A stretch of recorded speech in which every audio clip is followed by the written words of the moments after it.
നമസ്കാരം. മലയാളി വാർത്തയിലേക്ക് സ്വാഗതം. പ്രശസ്ത നടനും സംവിധായകനുമായ E.A. രാജേന്ദ്രൻ അന്തരിച്ചു. 71 വയസ്സായിരുന്നു. ഇന്ന് പുലർച്ചെ കൊല്ലം പട്ടത്താനത്തെ വീട്ടിൽ വെച്ചായിരുന്നു അന്ത്യം.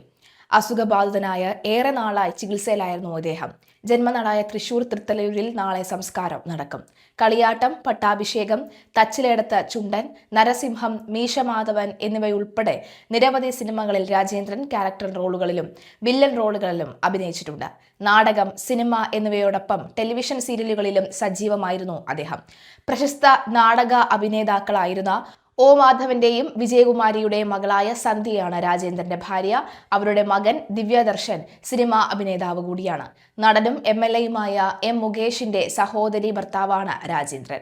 വിവാഹശേഷം കൊല്ലത്തെത്തിയ രാജേന്ദ്രൻ ഭാര്യ പിതാവായ O. മാധവന്റെ ഉടമസ്ഥയിലുള്ള കാളിദാസ കലാകേന്ദ്രം എന്ന നാടക സമിതിയുടെ പ്രവർത്തനങ്ങളിൽ പങ്കാളിയായി.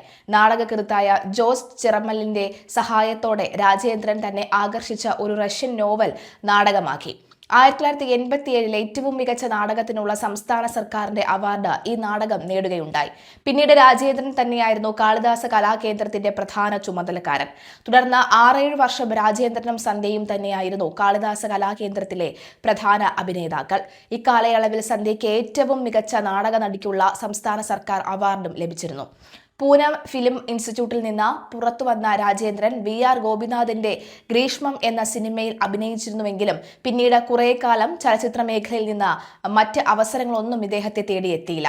നീണ്ട ഇടവേളയ്ക്ക് ശേഷം സിനിമയിലേക്ക് തിരികെ എത്തിയത് ജയരാജ് സംവിധാനം ചെയ്ത കളിയാട്ടത്തിലൂടെയാണ്. പിന്നീട് പ്രണയവർണ്ണങ്ങൾ, ദയ, പട്ടാഭിഷേകം തുടങ്ങി 60ഓളം ചിത്രങ്ങളിൽ വില്ലനായും സ്വഭാവ നടനായും അഭിനയിച്ചിട്ടുണ്ട്.